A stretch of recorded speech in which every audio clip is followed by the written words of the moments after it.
Supervillains aren't the only characters that can have a terrifying aesthetic. There's a slew of heroes out there whose physical personas send chills down the spines of criminals everywhere. In other words, they're scary as hell, to the point where some people probably think they're the ones who should be locked up, instead of the criminals that they're locking up. So today we are taking a look at the top 10 scary superheroes that should be locked up in Arkham Asylum. We're operating under the hypothetical assumption that these heroes, for whatever reason, decided to turn evil. Or they were thinking about it, and therefore found themselves facing some serious jail time inside of Gotham's facility for the worst of the worst. These are characters who would fit right in with the kinds of individuals already behind Arkham's bars. Now for the purpose of this list, we are going to keep this solely to DC characters, since it's Arkham Asylum that we're talking about having them locked up in. So with that in mind, let's get to it. Starting us off in at number 10, DEADMAN. DEADMAN is definitely one of DC's more strange and absurd superheroes. He's also one of the only superheroes who's technically dead, like not alive in the slightest. DEADMAN, aka Boston Brand, first appeared in 1967's Strange Adventures issue 205. How apt. He is a ghost of sorts who can possess any sentient being, but when not in possession of another human or living thing, he's entirely invisible and intangible. He's a disembodied spirit who cannot be seen or heard by anyone alive, with the slight exception of some mystics who can still perceive him. If DEADMAN were to ever become more sinister in his disposition, it's likely that, out of all of the prisons kicking around the DC universe, Arkham would be the most fitting for the spirit character, and have the best chance at actually holding him. For a while, that is. Arkham does not have the best track record with breakouts now, does it? Holds him for a bit. In at number 9, ETRIGAN.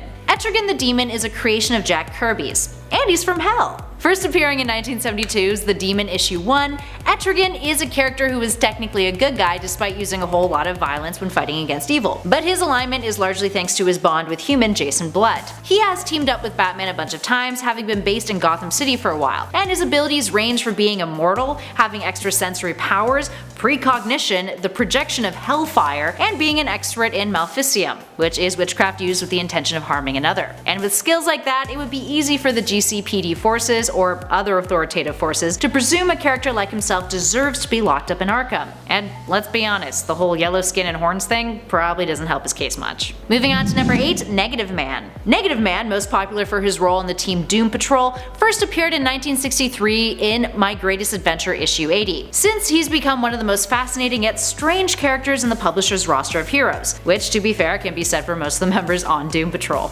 Negative Man, aka Larry Trainor, looks like he crawled out of an old sci-fi pulp novel. A test pilot who was exposed to a radioactive field during his test flight of an experimental aircraft, Larry would endure horrible burns that forced him to wear bandages over his body, looking like a mummy meets Invisible Man. The latter is what his powers are often mistaken for. Fun fact. His body radiates negatively charged radiation, and he can project a pure energy being out of his body that can travel through matter for a brief period of time. Now you can easily imagine a character with that kind of disposition using his powers for evil. Luckily, Larry doesn't, so it's likely we'll never see him as an inmate in Arkham, but we could definitely imagine him fitting in there pretty well. In at 7, OZYMANDIAS. Jumping into a number with a character from Watchmen, let's talk about Adrian Veidt, aka Ozymandias, the smartest man in the world who managed to pull off the most insane scheme that killed millions and millions of people, but also saved the world from nuclear war and a much greater death toll.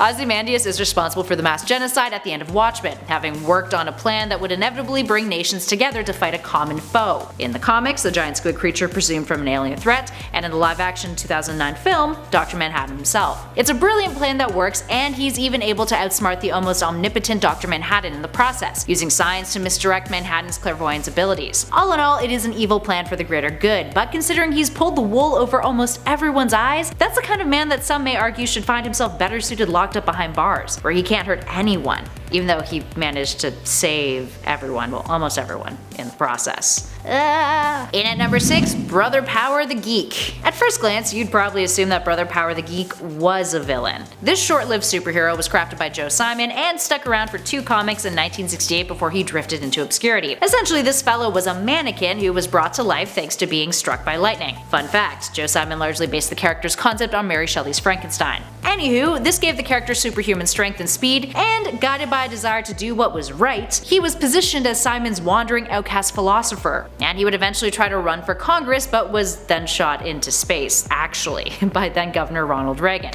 Now this may seem a little harsh, but that sounds like a description that could easily be twisted into something horrendous in terms of Brother Power's abilities and intentions. Just saying. I mean, he looks the part already.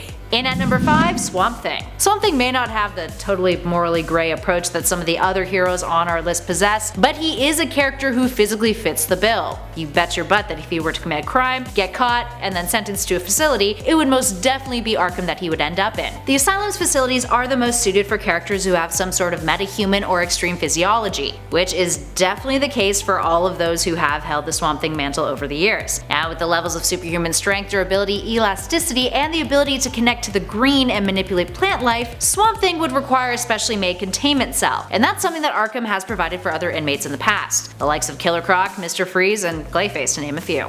Moving on to number 4, RAGMAN. RAGMAN is pretty nightmarish. The hero, Rory Regan, first appeared in RAGMAN issue 1 in 1976 as a mystic superhero whose suit is literally made up of corrupted souls. Yeah, scary. He taps into souls in order to increase his strength, speed, and stamina, and he generally avoids being wounded thanks to his souls taking the hits instead, which is kind of harsh. When he's defeated an enemy, he can also absorb their soul into his suit, although this can only be done with souls that classify as truly evil. He can't consume the souls of those who are innocent, and he even had trouble attacking Billy Batson's Shazam because of how pure-hearted and innocent he was. So all in all, if RAGMAN was a baddie, that probably wouldn't be in his best interest thanks to his unique skill set. But he would also surely find himself in Arkham if he were to swap sides. In at 3, the SPECTRE. The SPECTRE first appeared in More Fun Comics issue 52 all the way back in the Golden Age, in the year of 1940. He's an anti-hero with the ability to warp reality, to manipulate cosmic level energy, space and time, a cosmic awareness, he's omniscient, has limitless control of matter, he's borderline omnipotent, and he's immortal. Not shabby. When he debuted, he was Jim Corrigan, a hard-boiled cop who was murdered by thugs while he was on his way to his engagement party with his fiancée Clarice. Stuffed in a barrel filled with cement and then thrown into a body of water, Corrigan refused to pass on, returning as the Spectre to seek vengeance. And vengeance he got. But it wasn't until the modern age that the character became even more complex and found his stories thrust into incredibly morally ambiguous territory, raising ethical questions that intrigued readers. Over the years, various different concepts pertaining to his origin and history have fluctuated, including a backstory where he was the angel of death who murdered firstborn Egyptian children. You know, in the plagues of Egypt. He was also a fallen angel who participated in Lucifer's rebellion. And he's the embodiment of the wrath of God. In addition to that, the Spectre has made some morally ambiguous decisions over the years.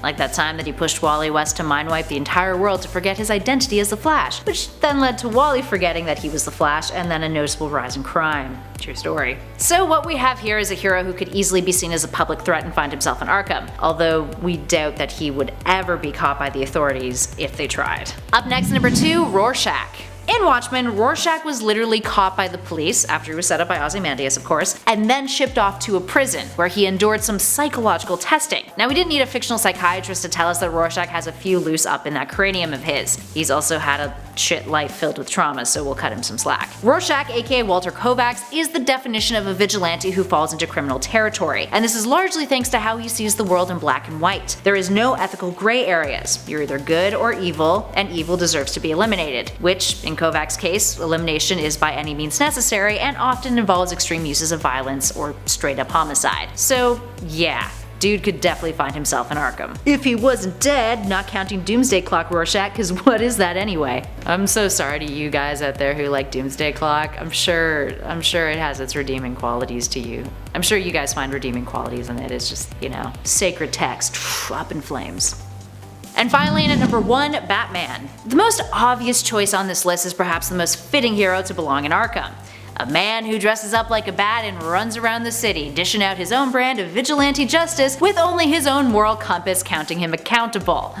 There have been numerous times in his crime-fighting career where the authorities have hunted Batman down, seeing him as more of a threat to public safety than something beneficial. It took a long time for the GCPD to work alongside him, and much of that is thanks to the outside-of-the-box thinking of Commissioner James Gordon. But if many other authoritative figures in Gotham had their way, Batman would be locked up with the rest of the lunatics dressing up in Gotham, in both the comics and in the live-action adaptations. There is a love-hate relationship between the police force and the Caped Crusader, with him constantly walking the line of ally and opponent. And let's not forget about the corruption on the force that Batman has helped yank the wool off of from time to time. Needless to say, a character the likes of the Dark Knight fits the bill for the GCPD as far as Arkham inmates are concerned. Plus, with Bruce's psychological state wavering in some depictions like The Dark Knight Rises, or even during the Court of Owls story arc in the New 52, it's easy to imagine someone like him becoming an inmate.